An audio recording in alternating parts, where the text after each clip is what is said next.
Hi friends, நிறைய பேர் கமெண்ட்ஸில் கேட்டுக்கிட்டே நீங்கள் பாப்பா நீ பேக்கில் வச்சுட்டு அதை இப்படி டிப் பண்ணிட்டு நீ அழகாக ரெடி ஆகணும். இப்போ அந்த வீடியோ தான் இப்போ உங்களுக்காக இருங்க பேக்கில் வச்சிடுறேன். எனக்கு பிடிச்ச பேக்கில் தான் நான் எடுத்துருக்கேன். இல்லையா இருங்க வந்து நான் என்னோடய மேக்கப்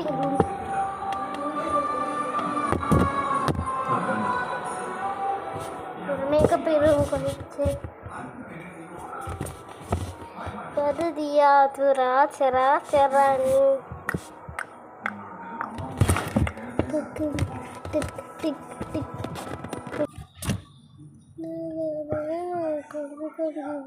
நீங்கள் சொன்ன வீடியோ நான் பண்ணிட்டேன். இதுக்கப்புறம் என்ன வீடியோ பண்ணணும் நீங்களே கமெண்ட்ஸில் போட்டுருங்க. நிறைய பேர் கமெண்ட்ஸே போட மாட்டேறீங்க ஃப்ரெண்ட்ஸ். ப்ளீஸ் ஃப்ரெண்ட்ஸ் கமெண்ட்ஸ் போட்டுருங்க, அப்போ தான் நான் ட்ரை பண்ணுவேன். Okay bye. அதுவும் இல்லாமல் ஃபுட் சேனல்ஸ்லாம் ட்ரை பண்ண மாட்டேன், ஏன்னா எங்கள் வீட்டில் சமைச்சு போட மாட்டாங்க. சரியா பாய். நான் ஊற்றி தான்